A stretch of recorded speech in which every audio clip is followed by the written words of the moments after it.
that the brothers on the rise now. Endless celebrations all in my house. Levitating now, I'm super duper fly now.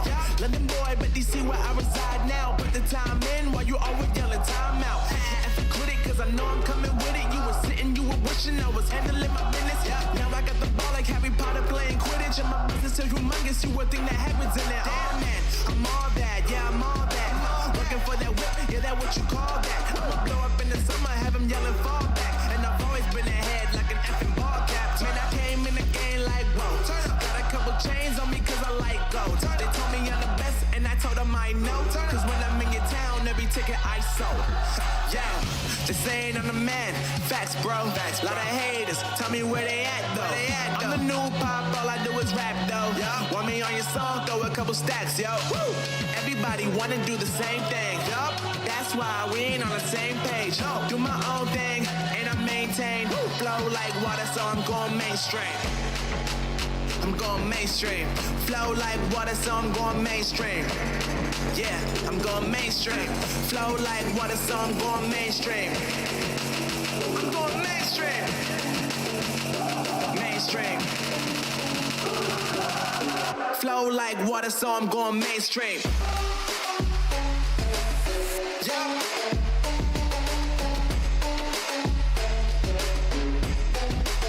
I'm going mainstream.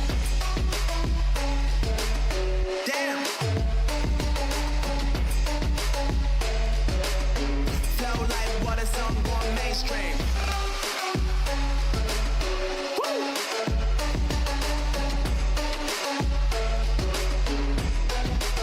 I'm going mainstream.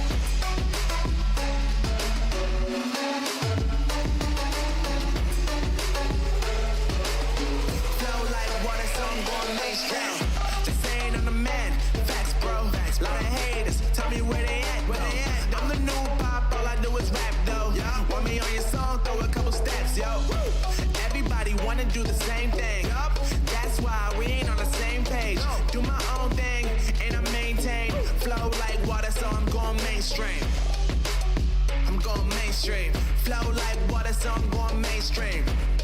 Yeah, I'm going mainstream. Flow like water, so I'm going mainstream. I'm going mainstream.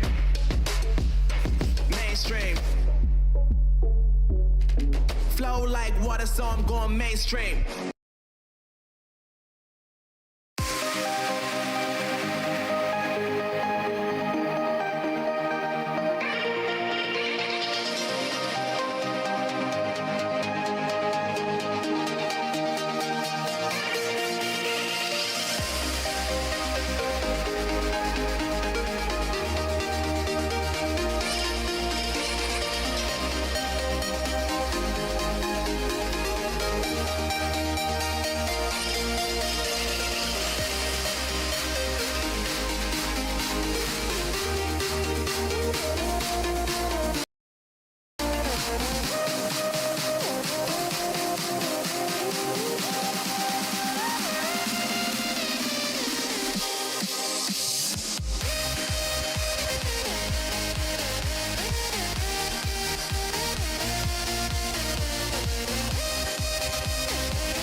Hello everybody and welcome in to the PGR eSports Intimidator Superspeedway Series, live tonight from the World Center of Racing, Daytona International Speedway.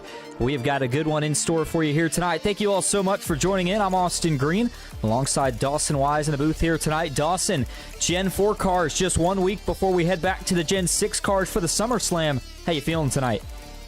Yeah, I'm feeling good, and I'll tell you what, it's really interesting, a curveball. If there's so much Gen 6 and ARCA and that kind of racing, now we completely flip the style on its head. We go kind of old school racing tonight at the World Center of Racing. Going to be a fun one, but guys are going to have to switch their entire mindset. It's going to be real interesting to see who's on their game early. Certainly is. All right, let's get right down trackside and get into tonight's starting grid. The man on the pole up front tonight is going to be the 74 machine of Brian Hennings. Puts down a 48.8. Alex Hill will roll off second to his outside in the 77. Back in the third spot tonight will be the Canadian driver Kyler Wynn. Cody Nagel's back in fourth, and it's Nick Seipel rounding out the top five. The Jack Shack's own Trevor Oswernoth rolls off from the sixth spot here tonight. It's going to be Evan Carlbon back in seventh with Brock Westmoreland to his outside in eighth. Jeff Merck ninth, and Mike Davenport rounding out your top 10. Rolling from 11th tonight will be Wyatt Gray in the 18. To his outside, it's Garrett Maines in the 1. Row 7 will be Chris Blanchard in the 16, alongside the Jack Shack's David Flanagan in the 24. Row 8, Freddie Bassinez in the 54, and Axel Smith in the 97. Row 9, starting 17th will be Asher Little, the Suntrop Chevy, and Mark Von Dell in the 59 for McCullough Motorsports. Then back on row 10, it's Jack Mummert returning again after last year's SummerSlam in the 99. He'll roll 19th, and Landon Veliky in the 62 will roll from 20th. 21st will be David Drohan in the 17. Jared Haynes to his outside in 22nd. It's going to be Cameron Craighead in the 48 rolling off 23rd. Chase Mastretta making a return tonight in 24th. Adam Young starts 25th. It'll be Tim White on the outside of row 13 and 26th. Michael Barksdale, Daniel Falkingham back in row 14. Nathan Harper and Joey Maschwitz rounding out the top 30. Row 16, it's Team PGR's Nash Brambilla alongside Aubrey Thompson, the 69, making a PGR return tonight. Row 17 to be Josh McCullough in the 05 and Quentin Steinbach, ignore me on that list. Row number 18 to be Tucker McClendon in the 00 and John Ward, the captain for Dega Pros. Last three drivers on the field, Kenny McCullough in the 03, Miles Bagley in the 40, and Michael Wingo in the 01, sporting Dega Pros logos tonight for the first time. All right, brief look at your race info here tonight. We're back in the Gen 4 cars, the newly refurbished Gen 4 cars. 60 laps will be the distance we run tonight at Daytona, 50% fuel, 2 sets of tires in the pits, no fast repair. Fixed setups as always, and 1 green-white checker. Daytona International Speedway, 2.5 miles, a monster of a racetrack, 30-plus degrees of banking in the corners, and a 100-plus degree track temp to start this race off here tonight. All right, final week before the SummerSlam, final chance to get a win in the Intimidator Superspeedway Series before we go racing next week. Here we go, green flag in the air. We are underway at Daytona.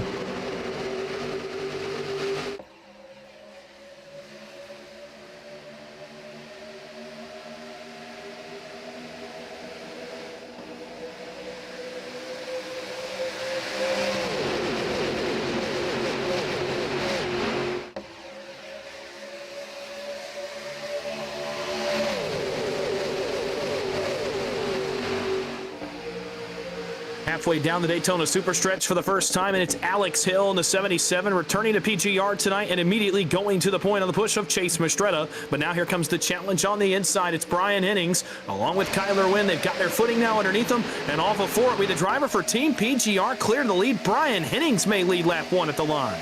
It's going to be a drag race back. Outside rolling tandem will be the name of the game here tonight. Who can stay locked onto the bumper of the car in front the longest? Further back, already 3 wide, and everybody in throwback paint schemes a different look here tonight, but that's the 97 of Axel Smith trying to make something happen up the banking in turn 1. He's actually in the outside wall. It's like Chase Mastretta might be ready to go. He's going to now try to jump to the outside, see if they can get this third lane working, but Dawson, they're all over the place here on lap 2. Yeah, absolutely, and it kind of goes into guys changing their mindsets 3 wide, several rows deep in the field as guys just try to relearn how to race in this car. Oh man, almost to move up front. It's actually Cody Nagels. I thought it was Chase Mastretta. It's the normal Chase Mastretta paint scheme, but it's Cody Nagels. They're throwing me for a loop. Nagels to the outside of his former teammate Alex Hill. Off of turn number 4, back to the line. It'll be Nagels, the multi-time PGR winner, one of the winningest drivers in series history, to the lead, but he's got a challenge now from one of the young guns. It's Nick Seipel on the outside. And as we hop on board here with Garrett Maines into turn number 1, currently rolling up just behind the 82 of Kyler Wynn. And notice these guys getting linked up even in the middle of the corner. It's really interesting with these Gen 4 cars, Dawson. Similar to the Gen 6 in the sense of you can tandem, but not as easy to hook people. The runs aren't quite as aggressive.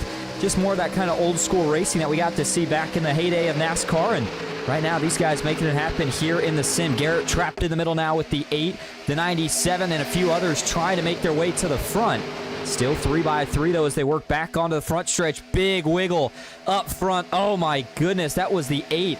Can't tell exactly if that was Cody Nagels. I think it was. That was a massive save for Nagels on the inside.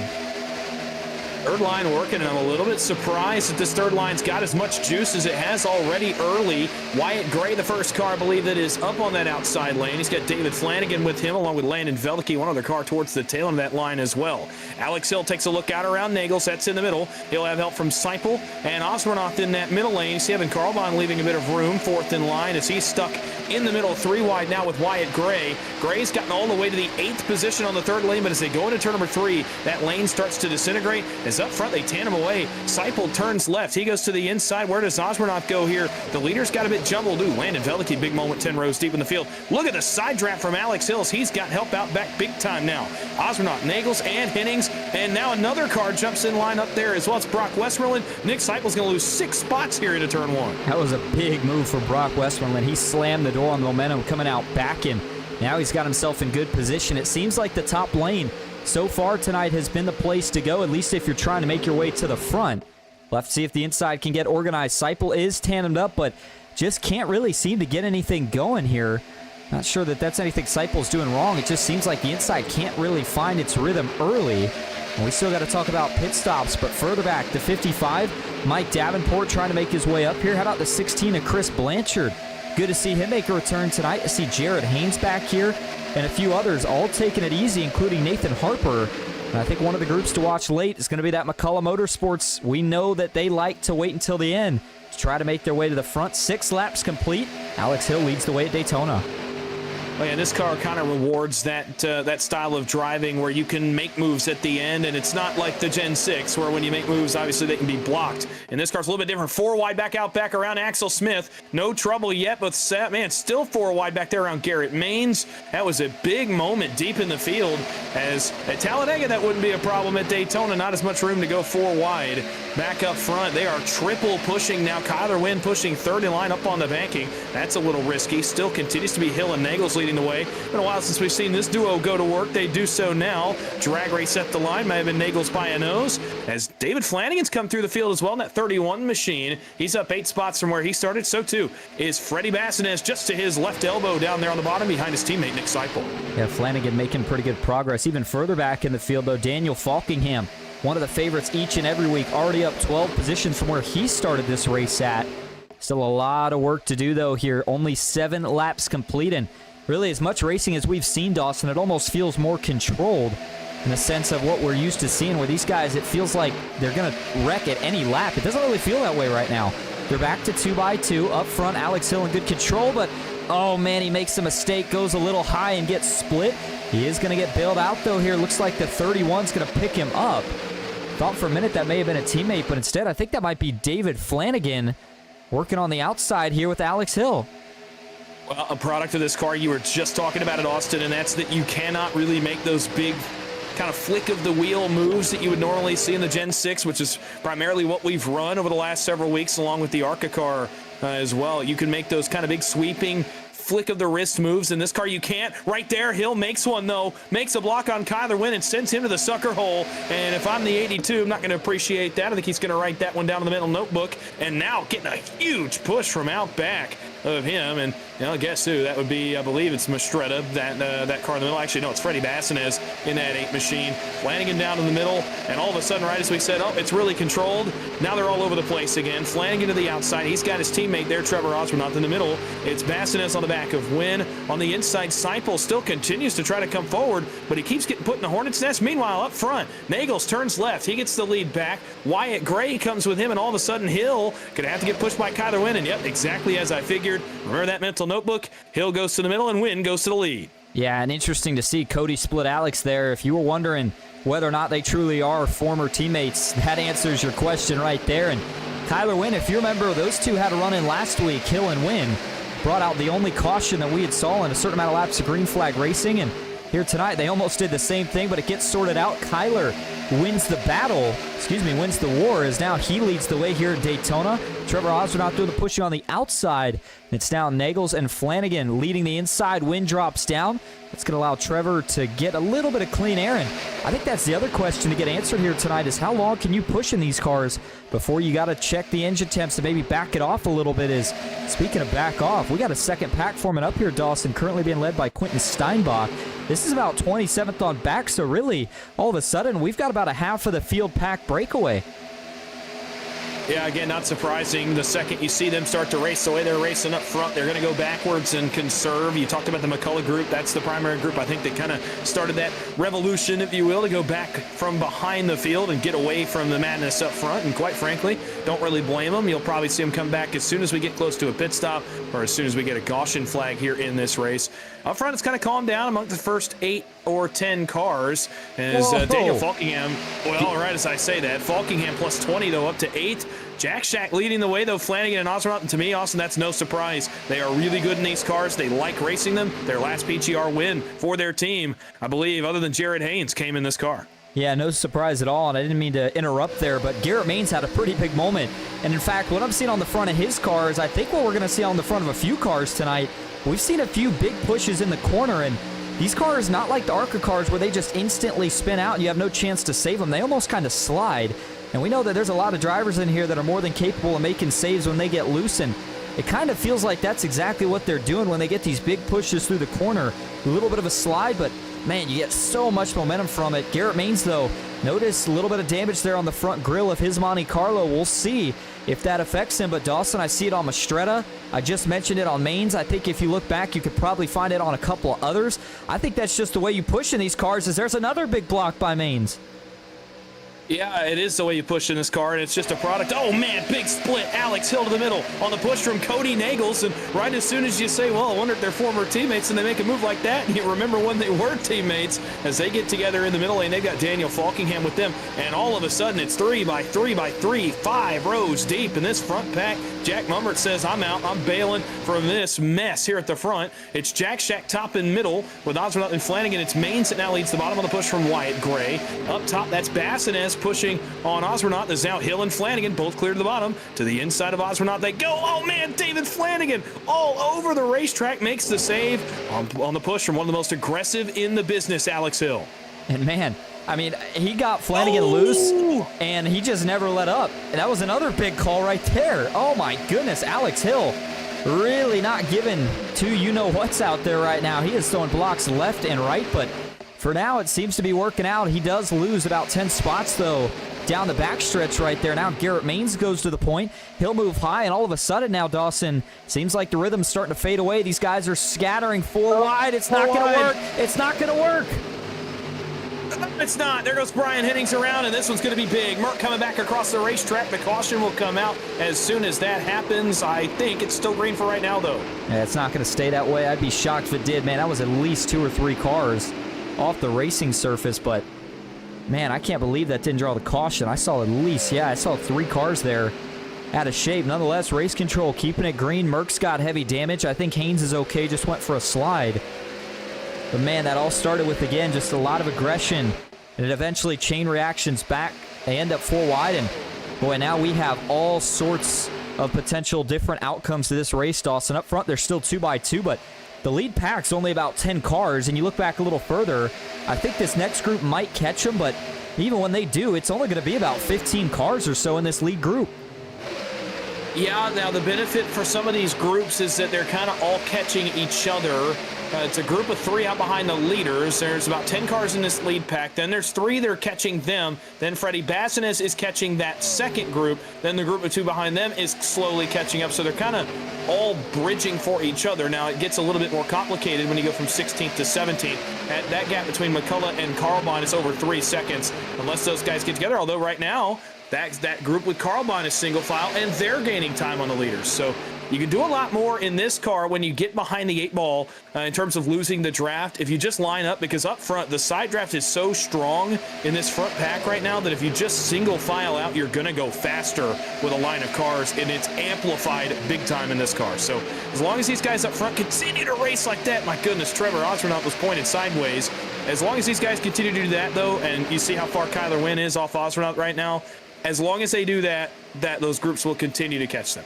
Yeah, it's just a giant draft train as you see him catching the 16, and they'll go by without issue. And from some of the reports, it looks like Keith Joe might be putting in a chat, and boy, I can only imagine. Sounds like there might be a few drivers not too happy with race control right now, wondering where the caution was. And that's a good lead to take us back and see exactly what went wrong. We know they got 4 wide, and it all starts as Alex... Pit stops, Austin, pit stops. Sorry to interrupt you, but we got pit stops in the lap 16 in the lead pack. And we'll look back at this here in just a moment. There's the first group, and they all bring it in here. Can they all get in clean? A little bit of contact for a couple of different drivers, but I think everybody got in unscathed. This is going to be, I would assume, just a left side tire and full fuel stop. I don't see anybody really being able to take much else, and looks like Garrett, Falkingham, Cody, and Wyatt all deciding to stay out here an extra lap. Dawson, I wonder if this is maybe strategy that they can try to catch that group. Yeah, we had a crash on pit road towards the tail end of the field. I could not tell. Kenny McCullough was involved. Looked like Quentin Steinbach was involved. Maybe David Drohan. Several cars in towards the tail end of the field got a piece of this. Aubrey Thompson, I believe, did as well. But other than that, everybody got on clean. And yeah, I guess it would be a strategy to catch that group. Well, now this group of 5, I mean, they're not in a really good spot at all. Or a group of 4, I should say, with Gray, Falkingham, Maines, and Nagels as they'll make their pit stop. But unless they exit together, they're going to be in a really tough spot here because a lot of those cars that came on pit road together are going to come off pit road together. That second group, the second pack on track did a really good job of getting on at a decent pace. They might have a few cars catch what was the lead draft. And more trouble here on this pit stop. This one was for Wyatt Gray, who was backwards in the pits. I don't know if this was contact or if he got himself turned around. There's a lot to dissect here when they made the pit stops. And for Wyatt, just overshoots, and when he locks the brakes, the car spins on him. Now he's in an awkward spot trying to figure out how to get it sorted back in the right direction, and that cost him all sorts of time, and he lost all of his track position. Meanwhile, back up front, Falkingham going to now take the lead as he works off the pits, but you know he's going to have a big group coming behind him. It's just all a matter of how much of a run they'll have when they get there. And by the way, Dawson, looking back at that last wreck with Ken McCullough Jr. and a few others, it looked like the 17, David Drohan, just a little too hot. Tried to get on the brakes, but wasn't enough. Ran right into the back of Steinbach and piled up a few of them going into the pits. Again, does not draw a caution. So we stay green up front. 5 cars in the lead pack, but that second group is chasing Dawson. I think they're going to be here in just a moment. And now they're trying. Now Kyler Wynn did not help things there with Alex Hill when they split out of line, and as such it slowed their advances just a little bit, but they continue to gain time. Good pushing from what has become the second group. By the time all's said and done and this second group gets back, 10 cars in the lead draft. The next group back from that, you'd have to go 5 seconds behind this second pack to find the group led by Asher Little, Nick Seipel, Adam Young, and then even further back to Jack Mummer, and even further beyond that to Evan Carlbon. The non-caution a moment ago has completely turned this race on its head and all but eliminated basically 30 of the 40 or so cars that started this race. An unreal turn of events. I'm as surprised as you were when that did not draw the caution, but as such, 10 cars left, and with 40 laps to go and a green flag pit stop cycle already underway, I mean, it could very well be all she wrote. Yeah, this is a really kind of eerie feeling in the sense of we're only 20 laps in, and all this chaos that has played out. Usually you'd think you're at the end of a 500-mile race by this point, but again, only a third of the way through this 60-lap event tonight. Now, again, second group is going to catch, but as you said, whoa, up front, big moment right there for the 8 of Nagels, who last lap I actually saw kind of phasing into the rear bumper of Daniel Falkingham. Not sure what the issue is there, but he's going to switch things up. He'll let Maines go by, slot back in line just in front of the 8 of David Flanagan, and that group will continue on. But again, second pack will catch. Third group right now is being led, it looks, by Asher Little in the 13, 75 of Seipel, and Adam Young. They're trying to tandem back up towards that pack. So we'll have to see how things all sort out. Next pit stop I would suspect to be right around lap 34, lap 36, depending on which group came in early and which group came in late. But, I mean, with that being said here, Dawson, there's just so many different options with the way this race could go. But one thing we know is if it goes green, there's going to be a lot of drivers tonight with some big opportunities to fight for either their first win or potentially the chance at an easier cash spot, knowing that you're only going to have to race 10 other guys for it. Yeah, absolutely. And we've got an interesting, I don't even want to call it a turn of events, something developing here. I'll get to that in a second, but I do want to touch on your point. And there are guys in this pack that are racing for their first win. David Flanagan comes to mind. Landon Velicki has PGR wins, but none of them are broadcasted on the network, unfortunately. So he's looking for maybe his first win, in quotes, if you want to say it that way. I believe same for Josh McCullough. I'd have to go look and see if it'd be his first win. But then you got guys that are kind of just looking to boost their resume. Falkingham, Nagels, Maines, Hill, Harper, Kyler Wynn. I mean, these are some of the winningest drivers in PGR history that are, you know, now in this lead pack fighting for that. But you do have a few wild cards, I guess I'd like to say, in terms of that. Now, I will give you the bit of developing news that I have found out, is that there is going to be no way for a yellow flag to come out during this race at all. So we're going the last 40 laps green, or I'm not really sure. I've never seen this one before, Austin. I'm speechless. I don't really know what to say. That's why the yellow did not come out 10 laps ago either. Well, I remember NASCAR had a problem with the caution lights way back in the day, but yeah, I've never heard of this one either, especially not in iRacing. Not sure if the cautions weren't turned on or what the deal was. But now that you bring that up, I do want to go back, since we didn't get the chance to when pit stops happen, and look at this wreck one more time to show you exactly what goes wrong. So you see further towards the front, the 77 is already too wide with Hennings. Now he gets split on the bottom by Wyatt Gray. That puts him 3 right as they're catching the 8 of Flanagan.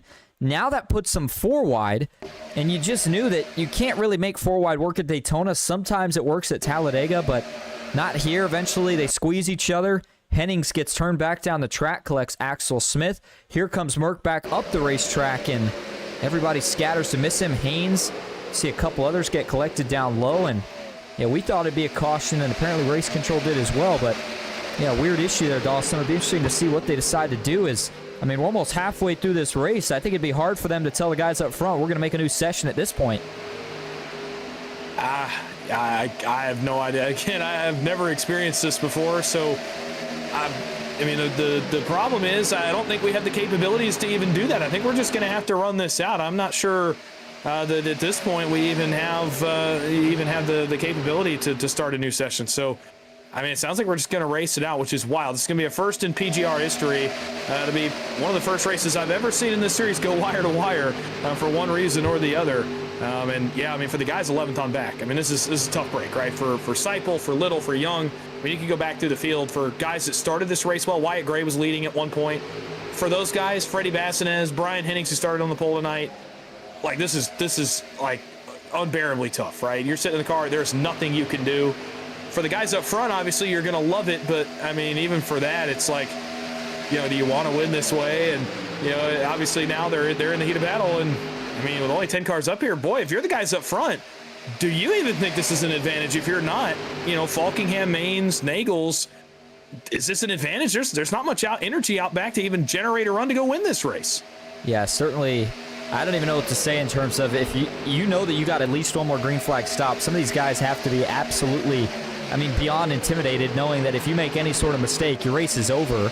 You're not going to get a caution. And that almost makes me wonder if we're going to see the back half of the field dropping out here pretty quickly. By the way, track temp has gone up, so tire wear may be going to be a little worse, and could see these guys start to slip and slide around a little bit more. But man, oh man, I'm looking back on the scoring tower, and I'm seeing 30th on back at minimal a lap down. So that already eliminates 10-plus cars out of this race, and I mean, it goes all the way up to 28. So you look at it as we only have 27 cars left with a chance. And even the guys that aren't with this lead pack, you might as well end their chances because, again, there's no caution. Normally, we'd be up here commentating the racing, but it's just so different because, again, with no cautions, I almost think if you're these guys, you don't race until you get to the end so that you know you have a shot. If you get in a wreck now, you're done. Race is over. Yeah, it'll be interesting to see. I'm watching some time deltas from that second pack, and recently, now that they've got Adam Young second in line, they cycled that second pack of 3 cars, and they've actually made a modest gain of time. So now that they cycled that group out, they have made just the slightest gain from 11th to 13th. That's a 3-car group that's currently about 5.7 seconds behind the leaders, but only 4.2 behind the tail end of draft range. In fact, They may be even closer than that. There's a lap car tagged onto this group as well. That's the only group at this point in time that has any chance in this race. Nash Brambilla is 12 seconds back. That group of 6 is out of it, all but. Back to Tucker McClendon. And then, I mean, you're talking Wyatt Gray is 31 seconds behind the leaders right now. And it's helpless. It's completely helpless if you're in the car for these guys. We're going to call an audible because we've had a friend join us up here in the broadcast booth, Dawson. It's Landon Veliky. He runs 6th position on the racetrack right now. Landon, you are in the midst of all this happening. Raw reactions first, I guess, would be the best thing. Oh, trouble! Right in the front of the field, Austin. We got a crash. What bless? Freddie Bassinez. And will it bring out the caution? Of course not, because they're not on right now. Oh my goodness. On. Okay, hold on. Let me say something. As I just got wrecked. They're all wrecking at the front. It's being proposed right now that we're going to throw a competition caution. Alex Hill just cleaned out the rest of the cars. Oh my. Oh boy. Oh boy. Okay, I don't mean to interrupt, but I have all the. They're talking in here. What was initially proposed was a competition caution. Cody Nagels had the idea that at lap 30. Now we just crashed, and okay, we're switching to a different session. All right. Okay. I think Cody's putting it up. He says we're gonna do a 40-lap race. I'm still getting wrecked. Sorry. Hold on. I don't know if I'm still racing or what right now. I really don't have a clue. But anyway, that's what it sounds like we're doing. So I guess if y'all want to hop over there to whatever this is about to be and tune in for the rest of this race. Yeah, we'll certainly do that. I cannot believe what Alex Hill just did. You talk about guys being frustrated. He made sure to not really give race control another choice, but to go to another session. I mean, oh my God. Well, let's go back first and watch this. Then we'll head out of here and try to give you guys a real broadcast for the next one. But oh my goodness, what in the world have we got going on here tonight? So here's the wreck. Again, we're not going to dive too deep into this because we're going to go over, get in the next session, and try to set up for what should hopefully be a good race. They start wrecking out back or in front, and then out back, Alex Hill gets turned around. They just start cleaning each other out. I almost wonder if they knew by this point, Dawson, that there was going to be another session, because you see the 4 dart up the track, and then this part, though, to me, is just wild looking. Look at Alex Hill. He goes up the banking, head on into traffic. I don't even know who that was he hit, but I don't even know what to say. I don't either. This has quickly turned into one of the wildest nights races in PGR history. It's another first. I didn't know if we'd be saying that tonight, but we have indeed crossed another PGR first off the list. A new session on the fly, and I'm not sure this one's ever happened before, Austin. This is new. Yeah, this is new. So here, I'll tell you what. This is what we're going to do, and I hate to have to do this, especially for everybody watching, but, you know, we want to give you a good broadcast, so we're going to go ahead and end this one. We're going to set up a new broadcast, same channel. It's going to start here really shortly. I'll put the time up. We'll get in. We'll have a similar pre-race, similar grid, and hopefully we can get 40 laps of a little bit more normal to what we're seeing racing. Again, I apologize. There's not much we can do up here in the booth, but we hope that everybody tuning in will stick with us for the next one. Again, that'll be up here shortly. We'll post a link in the Discord and keep an eye on the channel. We'll have that up in just a few moments. Thanks for sticking with us. We'll be back at Daytona.